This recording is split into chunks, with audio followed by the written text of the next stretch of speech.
Good evening, everyone, and welcome to this edition of the Coach McVay Show, presented by Microsoft Surface. I'm JB, along with my friend and colleague DeMarco Farr, and the head coach of your Los Angeles Rams, Sean McVay. Ow. Sorry. Go ahead and clarify. You know we're not going to let you get through this show without talking about you getting hit. Tough jaw, man. That's not the hardest hit I've taken this year. So it's Roger didn't mean to do it. I think the slow-mo made it look a lot worse. But I got a tough chin, I guess you could say, right? Did you tell him immediately it was okay? Because I bet he's thinking, I hit the coach, I'm going to get cut. No, you know what? I don't think he even realized. He was late to get on the field, so there was no stopping and turning around and asking if I'm okay. I don't think until after the game he realized how bad he caught me, and I think it looks a lot worse in slow-mo. A little soreness today, but nothing out of the norm. X-rays came back negative. X-rays were negative. I'm all good. Awesome. When we spoke with you after last night's loss, it was clear to us that you were nonetheless proud of the effort the Rams put forward. How come? Well, I think when you stop a team, that's as special and as explosive as they are offensively, 1 for 6 in the red area, you look at just the way that our guys played all the way up until the end when there were some sudden changes, some tough turnovers. Just, all we ask of our guys is to compete to the best of their ability, to continue to fight, all the way until the end. And I thought that was on display. I thought there were some real positives in all three phases, but, particularly some of those red zone sequences and just watching the relentlessness and the pursuit and the effort that was on display from our defense in a lot of those moments toward the latter part of the game, that was inspiring to me. Hard fought. I mean, you went toe-to-toe with Kansas City in their house, and you made them sing for their supper. I mean, some teams would have got run out of the gym. You know what I mean? I mean, that was a hard-fought victory. But to your quarterback, how do you think he handled that environment? That's not easy to be in there. No, it's not easy. That's a great environment, very difficult. You're on the silent count underneath the center in the shotgun, communicating with a lot of guys that were in the huddle for the first time, in that atmosphere as well. When you're looking at an A.J. Akiri, some different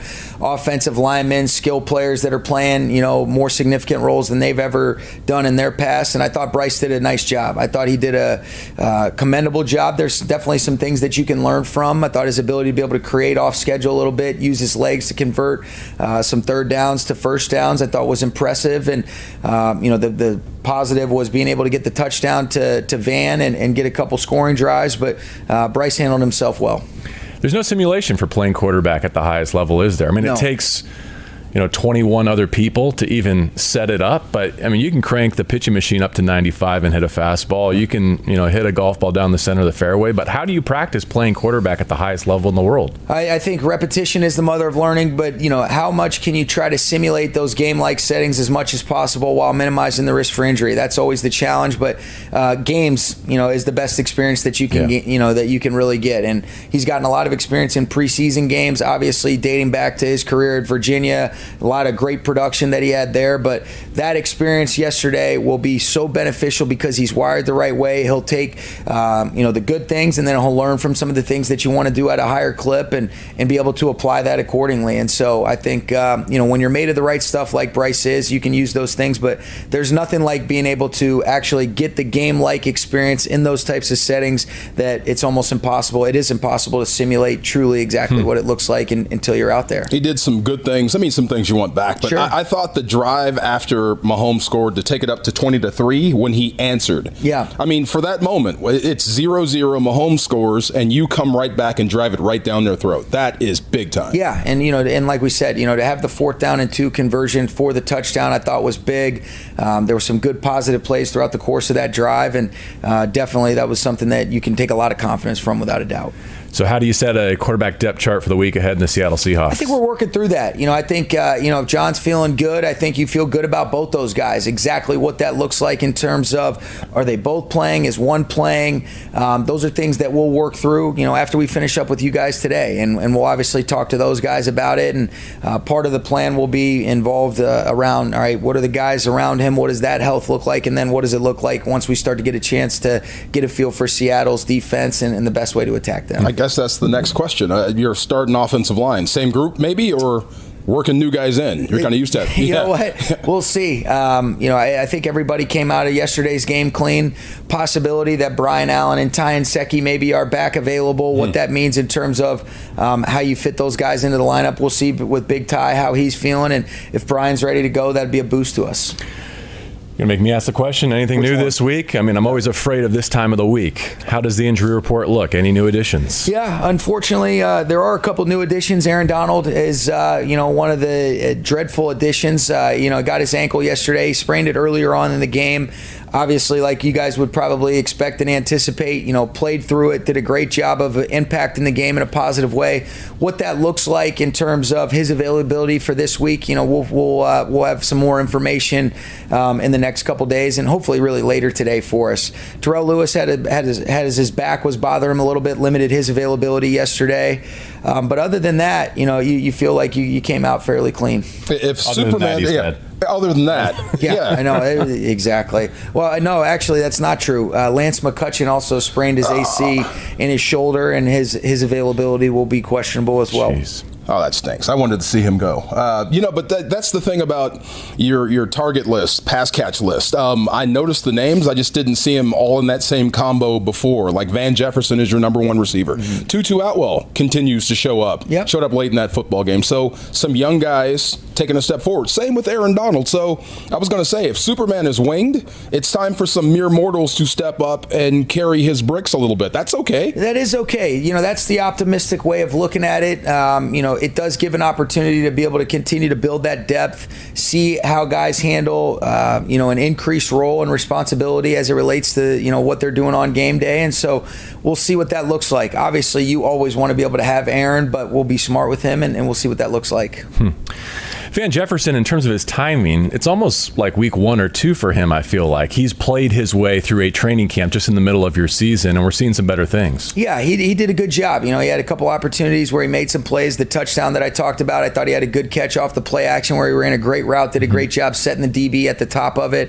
And he's only going to continue to get more and more comfortable. I think it's being comfortable just being able to play the position with the ball, without the ball, being comfortable to be able to, double up, work edges on people and continue to perfect his craft as a wide receiver. And, you're exactly right. But it is about just, continuing to just accumulate the right types of game experience, learn from the good, and make sure that we're learning from some things we want to do better as well. No different than what I was saying about Bryce earlier. That was that first down catch, right? Where he shook the guy, made the guy fall down? Yeah. A little hot sauce. I'm a drive starter. Yeah, I'm pointing him like he's starting to feel good. He's starting to feel better now. He looked good there. Speaking of feel better, Allen Robinson, surprised, I guess I was out of the loop. Wasn't playing. What happened there? Yeah, so he ended up, he had some soreness in his foot throughout the week. We injected it with the, hopeful optimism that he would be feeling better as a result of that injection. That wasn't the case. Ended up getting a CT scan on his foot after practice on Friday.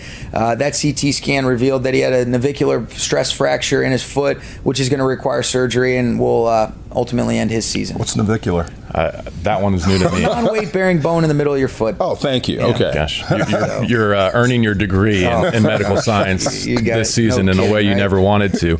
But you are right about that. Following up on Robinson, obviously this was not the 22 that we hoped for him or the Rams. But as you spin it forward to 23, did he and your offense and Matthew Stafford work through enough things within the confines of this year that you feel like you can get to where you were hoping to go?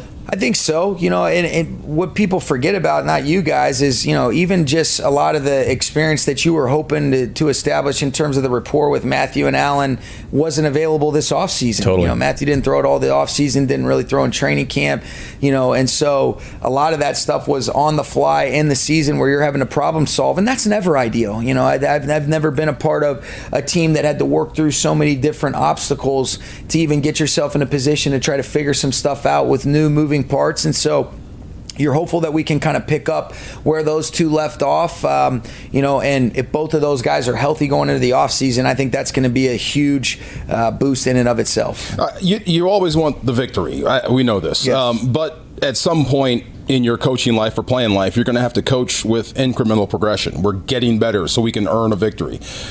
It seems like you're moving in the right direction there. I know it's frustrating because you keep losing guys, but how does that feel for you to, I guess, not change expectation, but just coach through what you're going through. Yeah, I think you want to be process-oriented more so than ever and focus on the daily improvement, the things that are in alignment with the standards that you want to be able to uphold. And it's a balance, of being able to do those things while also say, okay, within the framework of who we have available, what are the things that we can do, that we can find those tangible things that are in alignment with seeing that improvement. And yeah, the amount of work that goes into every single week, DeMarco, you know this as well as I do. You want to be able to do everything in your power to try to win that game. But when you don't, how do you make sure that it's not so deflating that you can't take some small victories out of that to be able to continue to move forward with the right mindset and mentality that's in alignment with improvement, and also then putting you closer and closer to getting those results that you want. You talk about it all the time. If the process is right, eventually the results take care of themselves. There's a lot of things that go on in this game that are out of our control, a la the injuries, sometimes the bounce of a ball, a call by an official. And so how much can we really focus on the things that are in our control, expend our emotional and physical energy on those things, and then see where that leaves us at the end of this? Sounds like you're crafting messaging for this facility as much as you are a game plan week to week. Yeah, and that's been a very different thing. And I think what I've been so fortunate and blessed with, JB, is that in the 5 years we have had small adversities. Those small setbacks that enable you to be able to still have very consistent messaging, but you're able to snap out of it quicker. There's been a lot of different things that have occurred that have related or that have resulted in the amount of adversity we've faced this year, and that has altered the way that you kind of go about your rhythm and your routine throughout the course of the week, and where you're best needed as it relates to for this team as a head coach, not exclusively just being involved in offense, defense, or special teams. And so I'm certainly learning a whole lot, things that I would prefer not to learn, but I think it is going to be beneficial in the long term. And these are parts of it. It was beneficial to be able to talk to Coach Reed yesterday, a guy that's been doing it at such a high level for such a long period of time, but also who has experienced some of the different highs and lows, and his perspective and his wisdom is beneficial. And you just take it a day at a time and try to be present. Great coach, great environment. It's weird, like striking that right tone, because it's weird when I see Bobby Wagner walking up the tunnel. I mean, that is a legend. That's one of the guys. You know what football means to them. So you've got a good job, Bobby, and you also have to say good job, A.J. Akuri. Different motivations while you're playing the game, but you have to strike the right tone between them. That's rough to do. It's like you're reading my mind. Those are the things of how do you make sure that you're always going to be authentic and genuine, but you want to make sure that your messaging is in alignment with reaching the team and how that relates to guys that are in different parts of their careers or getting opportunities that maybe it's a first for them. And striking that balance is always a challenge, but I think it all starts with connecting with guys and being authentic and genuine and sincere, and that's all we try to do. Picking up on the first there, Perkins had his first NFL touchdown. We talked about that. Jacob Harris gets his first NFL reception on a fake punt and a throw from Riley Dixon. Yeah, it was a great job. It was an excellent job by Ben Skoranek recognizing the look as the PP to be able to allow us to have the green light right there. And great job by Riley and Jacob being able to make that play. Great throw with the conditions, a little bit windy down there in Arrowhead, and he drove it right through, and Jacob did a great job stepping back to it and getting the first down, and that was a big play. Yeah, there was a lot that went right for you guys. I mean, stealing possessions from Kansas City, like the anatomy of how to win on the road when you're an underdog. Yeah. I mean, there's a lot of things that you did right, just a few more things that you have to go through before you get those wins. Yeah, you'd love to be able to capitalize on that first turnover that we had, when we end up recovering the muff punt, and that was a big opportunity to be really close to just even being in field goal range. We ended up taking the sack on second down and or on that early down, and that was a tough deal when you take it on that first play and it sets you back. And so, but I thought special teams, there was a lot of bright spots yesterday from them. One of the things that stands out, Michael Hoyt as an edge defender is intriguing given his skill set. We saw a bit of it in New Orleans, a whole lot more of it yesterday in Kansas City. Yeah, and I think you're going to continue to see some of those things. I thought he did a great job. Thad Bogardus did a great job getting him up to speed quickly. He's such a conscientious guy with a relentless motor, was able to make a lot of plays and getting him on the field. You could definitely feel his presence being made, and his presence was felt, and I was encouraged with Michael Hoyt yesterday. Those are my favorite type guys, those positionless guys. Hey, can you play nose? Sure. Can you play outside linebacker? Absolutely. Yes. Can you run down kickoff? Sure. Absolutely. Love those type of guys. More you can do. Absolutely. He's going to want to throw the next pass. Be careful. Nick Scott, hardest hitting safety in the NFL. How does that ring true for you? I think he's definitely up there in that conversation. The way that he plays, the passion that he displays, the pride that he plays with, snap in and snap out. Love Nick Scott. He has been outstanding. I think you talk about the just the positive momentum that he was able to build, playing a lot of safety last year in the latter parts of the year, making key and critical plays. He and Weddle on the back end, and then I think he's picked up right where he left off, and he's made a huge impact in a positive way on our team, and just the way that he approaches day in and day out. But man, he is a guy that can definitely cap off from depth, does a great job of being able to keep his head out of those tackles as well, and hitting guys in the strike zone. But he's a physical, violent football player without a doubt. It's a great interception that he had, in the red area as well. Big time, shutting him down in the red zone, getting the pick. That was huge. Big time. Yeah, I mean, really shut that crowd up. I was just going to say that Pacheco kid is tough to get up from those hits. Second toughest guy on the field next to you getting hit in the chin like that. There you go.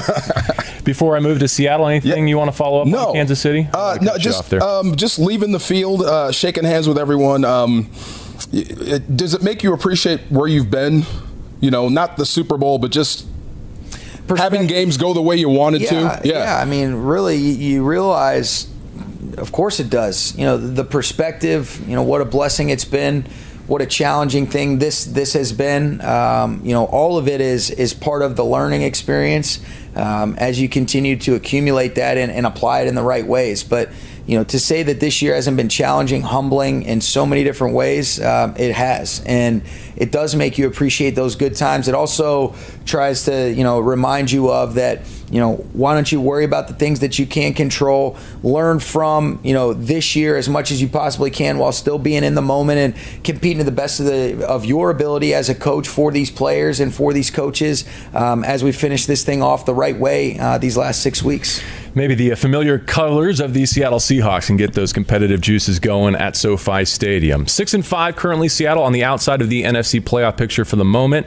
Reading press clippings from around the league, given what Josh Jacobs and the Raiders did to them and some other teams lately, it seems like the book is run it down their throat. And it's never as easy as that, I'm sure. But as you get into the tape, what do you make of the Seahawks so far? Yeah, I think it's hard for me to say quite yet because we're just going to get into the tape really after we finish up. A lot of it today is the early parts of the day are your injuries. You're wrapping up yesterday's game, seeing what it looks like as far as your personnel, and then you start to really flip on the tape, of the Seahawks, and that's exactly what I'll get going on, after we finish up today. All right, Geno Smith, I guess you can say when you get the right guy in the right environment, he flourishes. Yeah, he's done a great job. I think Shane's done an excellent job being able to mix up personnels, being able to get a bunch of different people involved offensively. Obviously, they've done a great job running the football, and Geno has been really impressive. I've always thought he was a really talented thrower, great ability to be able to throw in rhythm, off schedule, outside the pocket, can really change his arm slot and make all types of throws. But Shane's done an excellent job. Obviously, close friend, being here with us and being such a significant part of a lot of the success that we've had in previous years, and happy to see those guys doing well, except for when we play. And it is odd how the schedule shaped up, right? In the NFC West, you had San Francisco front-loaded, Seattle back-loaded, 2 of your final 6 games. Yeah, it'll be interesting. So we'll get a chance to really dive into these guys today, JB, and looking forward to going out and competing and seeing these guys play as well as they possibly can. All right, well, sorry for the latest injury news, but looking forward to seeing you at SoFi Stadium back at home in Inglewood. For DeMarco, I'm JB. He's Sean McVay, and this is the Coach McVay Show presented by Microsoft Surface. Take that on the field with you. Yeah.